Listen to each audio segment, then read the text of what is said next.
How has the nature of bonus fraud changed since Greco first started tackling this problem? And what would surprise operators about what you're seeing in 2026? Okay, so we started tackling the problem 6-7 years ago, something like this. And back then, bonus abuse was less sophisticated than it is today. One of the things that has always stayed the same is that bonus abuse depends on the different types of bonuses available. And so they've been pretty constant. You have deposit match bonuses, you have free spins offers, you have cashback on losses. Those things stay the same. So actually the gameplay patterns are no different today than what they were then. And they will continue to be the same for a long time. But the rest of the landscape changes. The fraud and verification processes change. The sophistication of technology that the bonus abuse uses evolves, as it does on the industry side as well. And so what we see is, looking across the globe, is quite a big difference between the more mature markets, the more regulated markets, and the emerging markets. Both the operators, the tech, and the bonus abusers are all at different levels of sophistication. And when you have a big gap between the sophistication of the bonus abusers versus the industry, that's where you get these huge explosions of bonus abuse, where the industry is quite slow and scratching its head of how do we even figure out what's happened. So that's how bonus abuse has kind of changed, if you like. It's the tech sophistication around the edges, which we can go into a little bit deeper in a second.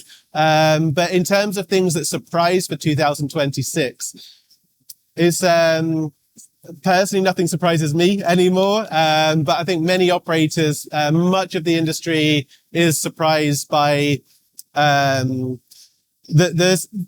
tech that happens with it, right? So one of the big things that companies do is that they check on registration, they verify their players, and they're starting to use more and more tech. So they're using, for example, AI to help detect the fraudsters, but also the fraudsters are using AI to counter it. And so it's always been a cat and mouse game of the bonus abusers make one step, the operators follow.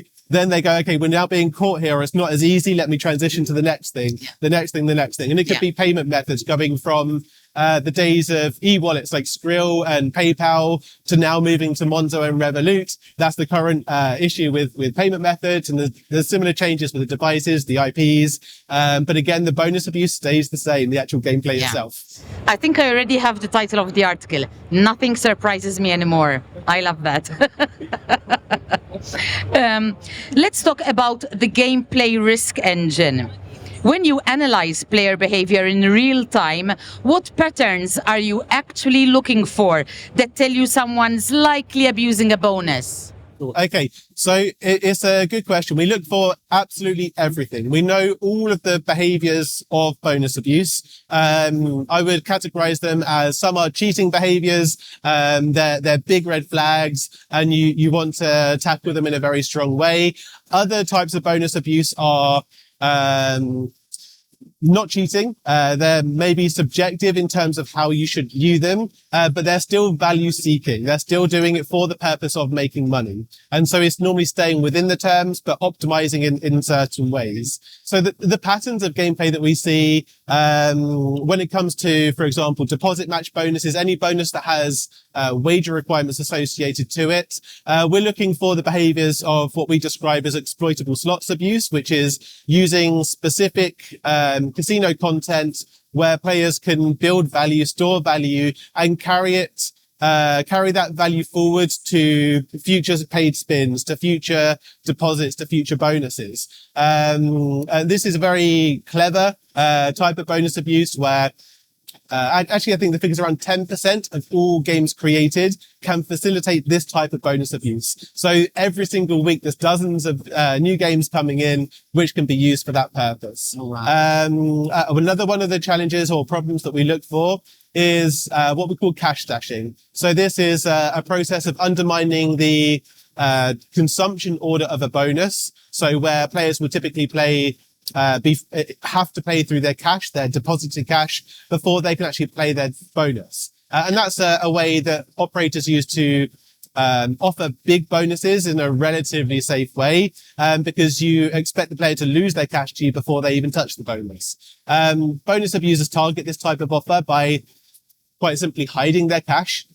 So they will deposit 100 cash to get 100 bonus, for example, not lose the cash, just hide it somewhere. The obvious ones is betting it on a sports bet for next week, putting on a blackjack hand where the game round can't close until the player makes another decision, but their funds is out of their wallet and in the table, in the game. And so that's another method of cheating bonuses by safeguarding your cash in the process. So these are some of the cheating processes. These are the ones we've been tackling for years now. But some of the others are what we call a group of behaviors we call advantage play. And this is staying within the terms of the offer, not cheating, but just optimizing in different ways. So a simple thing to get your head around is if you play at a higher RTP, you lose less house edge in the process of completing your offer, and you will make more money as a bonus abuser than someone that plays at a lower RTP, as a very simple generalization. But RTP is not the main differentiator between a very efficient player and an inefficient player. There's no silver bullet to it either, because what makes a bonus playthrough efficient depends on the terms of the bonus. So it's not just a case of saying high volatile games are bad, high RTP games are bad. It's subjective every single time. In some cases, low volatility gameplay will make you more money than high volatility gameplay. So it's always variable. So there are many different behaviors that we look for. Shall I go into the detail of how we do it? Well, let's see if it comes up in one of the other questions. It's super complicated. Oh my God, you didn't make your life easy, right? Fraudsters now use, as you've mentioned, anti-detect browsers and device fingerprinting spoofers to make multiple accounts look like they're from different devices. How is it possible to catch coordinated tech-savvy fraud rings? Let's call them that. So the role of like your risk tool, the tool that looks at the device fingerprinting, they're verifying your players to make sure they're real identities. They're not synthetic made up names and addresses, whatever. It is absolutely necessary because it is, a common entry point for fraudsters to say, hey, I'm going to come here and I'm going to use a device that you can't correlate me to my other accounts on. I'm going to use an IP address that doesn't look like high risk to you. I'm going to use an identity which I can verify. I'm going to use a payment method which you can't differentiate a genuine player from a bonus abuser from. So you absolutely need those to be able to stop the most fraudulent type of fraud, and think like people buying stolen data from the dark web and then using those accounts to those names, etc., to create accounts or to set up payment methods and to provide faked documentation to verify. You need that defense layer, but all that does is it stops the genuine bad fraud, if it's a simple way to describe it. But that's not tackling bonus abuse. Fraud and bonus abuse are not the same thing. You could have Joe Blogs come along, who's a ordinary player that is just switched on and has clocked on to the fact you can play bonuses in a certain way to make money. He's not correlated to anything else. There's no signals that's going to come from your risk or verification products to suggest this player is bad. But they're a bonus abuser. They're there to make money, and they will make money from your bonuses. So when you separate the fraud and the bonus abuse and look at bonus abuse in itself, how do we tackle bonus abuse? The thing which you can not spoof, you can spoof your devices, your IPs, you can spoof your identity documentation, but you can't spoof your gameplay. Your gameplay is always what it is. You're placing certain bets on certain games in certain ways to complete your bonus and make money from this.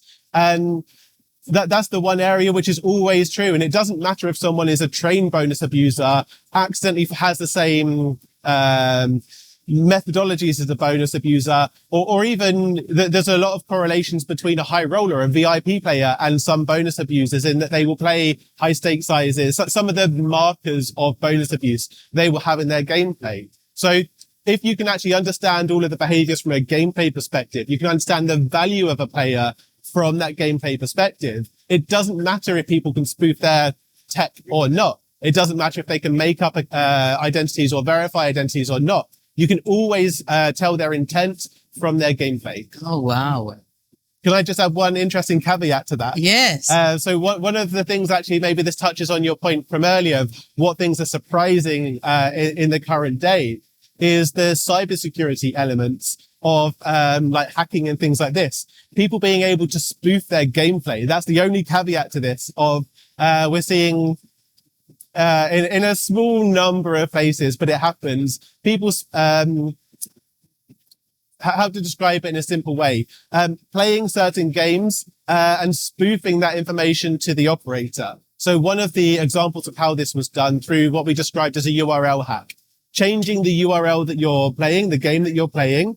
So to explain quickly the kind of tech around this is when you load a game, the first thing that happens is actually the launcher of the game provider loads first, and then the game loads within that launcher. Yeah. Players were able, in some cases, to change the URL so that it still had the same launcher, but loads a different game from within it. And so they could literally spoof the game they were playing. They could be playing one game, but the casinos see it as something else. This opens up lots of issues with bonus abuse. It opens up issues with responsible gambling, and it completely undermines the operator's control. We saw situations where an operator would be in the UK, where you now have your stake size limits, which is regulated. Players were playing games that weren't even on their catalogue, that they didn't have stake restrictions on because they couldn't control the games. It's not in their catalogue, and they were able to play these games.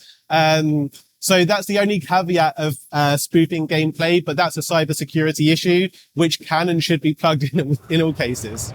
That's incredible. You talk about understanding each player's actual value based on probability rather than just win and loss. Break that down for us. How does that change the way operators should think about designing and allocating their bonus budgets? So this is a big focus for us for 2026. We have spent the last 4 years or more understanding the different player behaviors.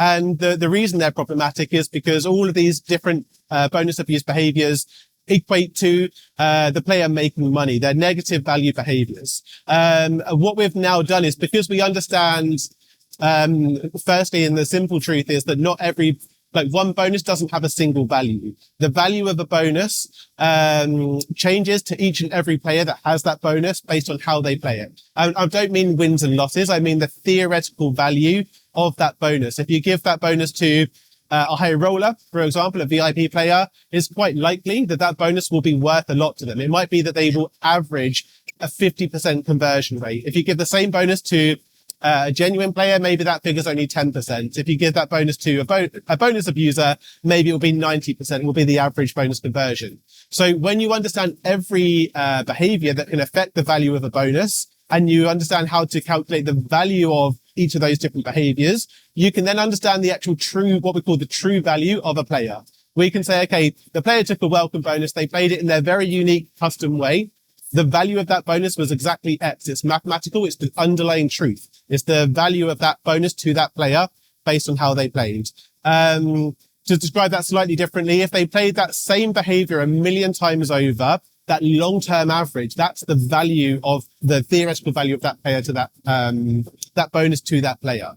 So this is what we're working on for 2026. It's a very challenging thing to do, but it has so many applications in terms of the risk management to say, hey, we can now manage our bonuses, we can manage our players with the ultimate value data point to help control the risk side of bonus abuse. But if you flip that on its head and look at the reward side of, hey, I want to offer some bonuses, how can I do this in a controlled way? You can do that also. You can budget for the cost of your campaigns with this information. So to give you a really cool example, if I set out as an operator to say, hey, I want to, let's say a reactivation campaign. I want to do a reactivation campaign, and I want it to go to players that don't have any bonus abuse markers in their history, and they were at least neutral value previously. And I want to allocate 50,000 to this campaign, and I want to make a loss of no more than 20% of the bonus value to the people it's going to. So it's a loss leading offer to reactivate the players. You can put all the criteria of your bonus in, so your deposit amount, the match percentage, all the other bonus terms that are relevant. And you can look at your player base, and this is something we'll be able to do, is to have smart player selection. So like one-to-one player selection. Say these players, this group of players here, if you give them that bonus, you will reach your target of losing 20 per player as an average. It's budgeted, it's calculated, and you know that with a reasonable sample size, you'll be very close to that. And we're going to take that further as well and say, do you know what? There's a 80% chance you'll be within this range. You're aiming for losing 20. There's an 80% chance you'll be, let's say, between 0 and 40. Or there's a 99% chance you'll be within this range. And if your bonus is operating outside of this range, you have a big problem. You're being targeted for fraud, bonus abuse, your affiliates are misbehaving, or maybe your bonus was misconfigured. Something's really up. When you know what to expect from your bonus, you have that baseline, you have that anchor, then you will understand very, very early on whether your bonus is performing and whether it's doing what it's set out to do. Brilliant. Crypto casinos. They're now moving towards deposit bonuses, but they have less KYC friction and harder to track payments. Is crypto gaming going to become the Wild West for bonus fraud? Can operators still defend themselves? So crypto, in the description of Wild West, I would say it was more Wild West a few years ago, in that it was more common for there to be no verification or incredibly low verification for players. That picture is starting to change. One of the issues that you have as a crypto casino, if you don't verify, is that you have no idea if you have one player signing up 100 times or if it's 100 different players, because you may only have, for example, the crypto payment wallet address, and one person can have as many as they like.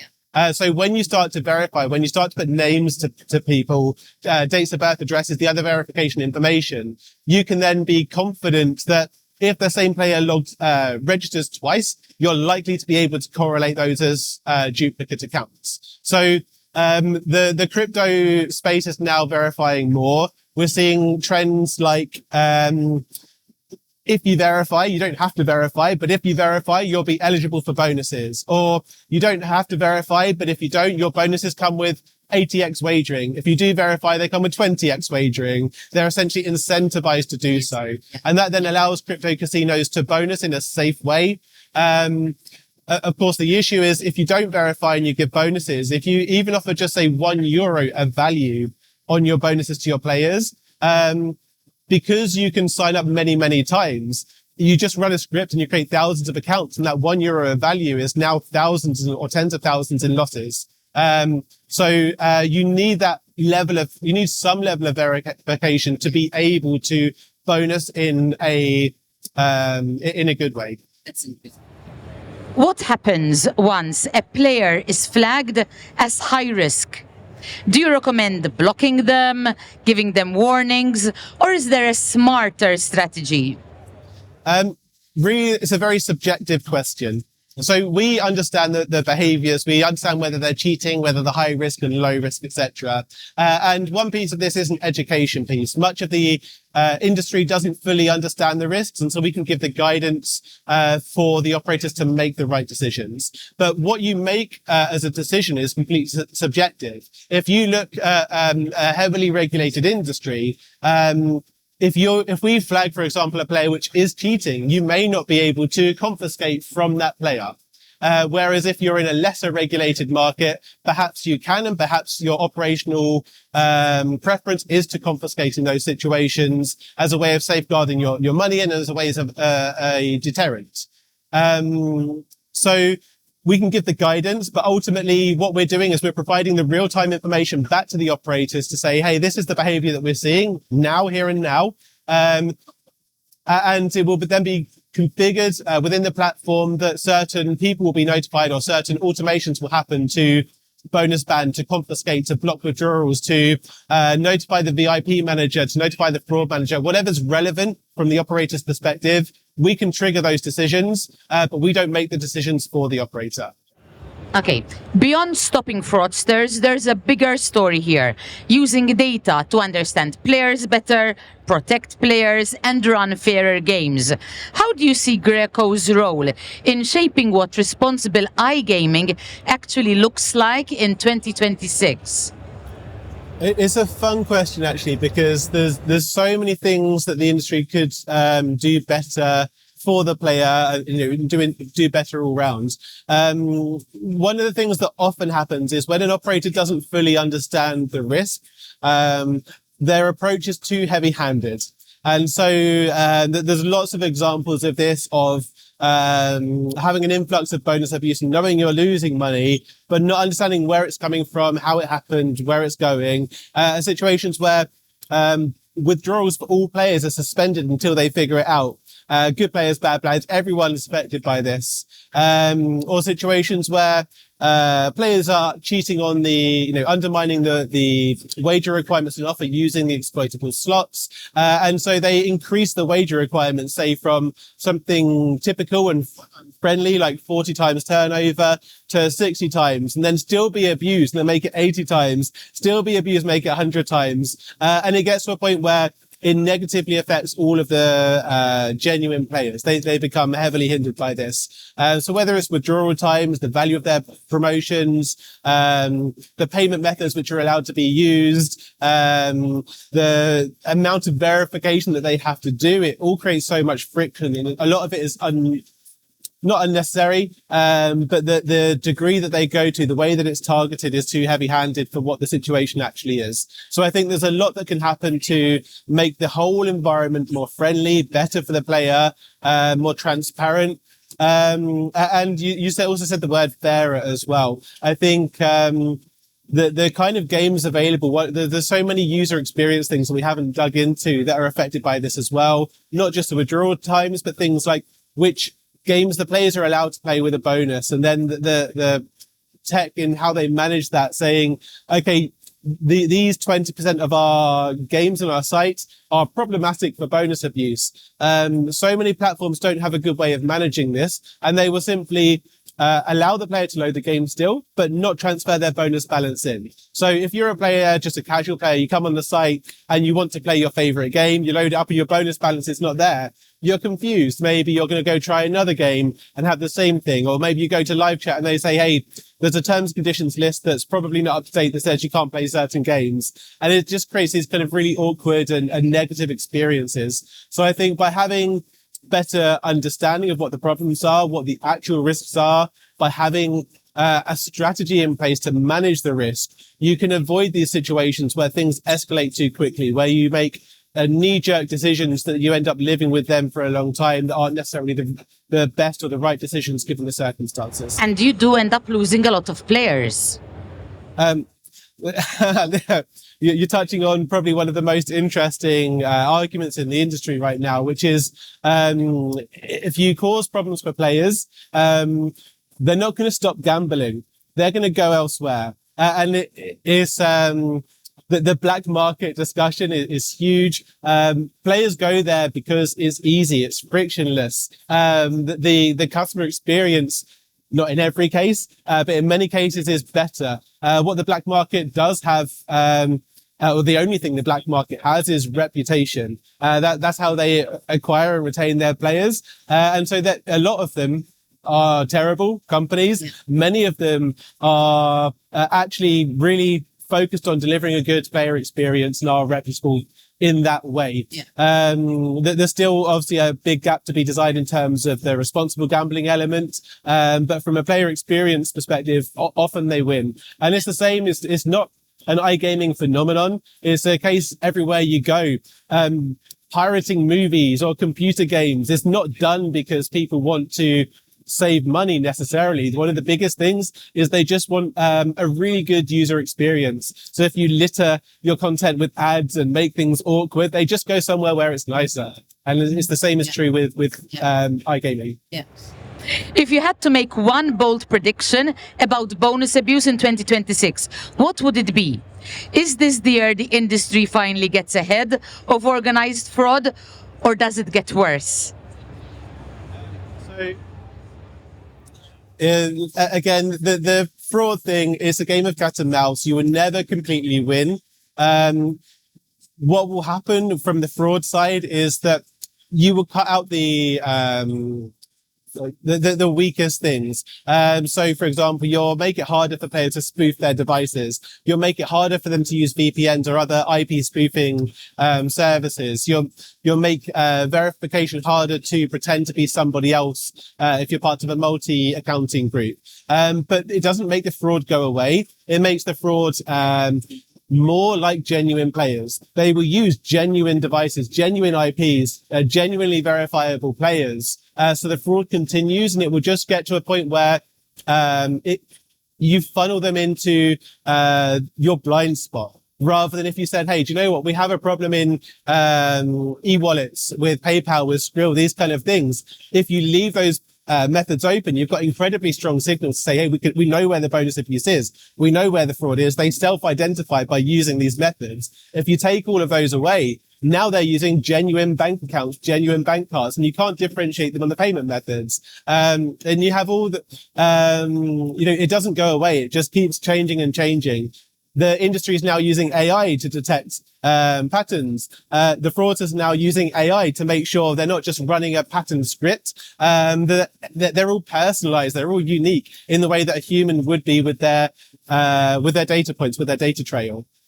So I think the industry, when it comes to the fraud side, is always going to be in an arms race, shall we say. But I think, again, to separate, fraud is not bonus abuse. Bonus abuse is its own thing. And I think the biggest surprises of the year ahead, I think, unless regulation changes come in, and regulation changes can sometimes trigger bonus abuse episodes. I often talk about the change in the UK some time ago now. Wow, I've been in the industry too long. Must have been maybe 8-10 years ago, something like this. They made changes to say, hey, in the UK, your player's cash must always be separate, in a separate wallet and protected.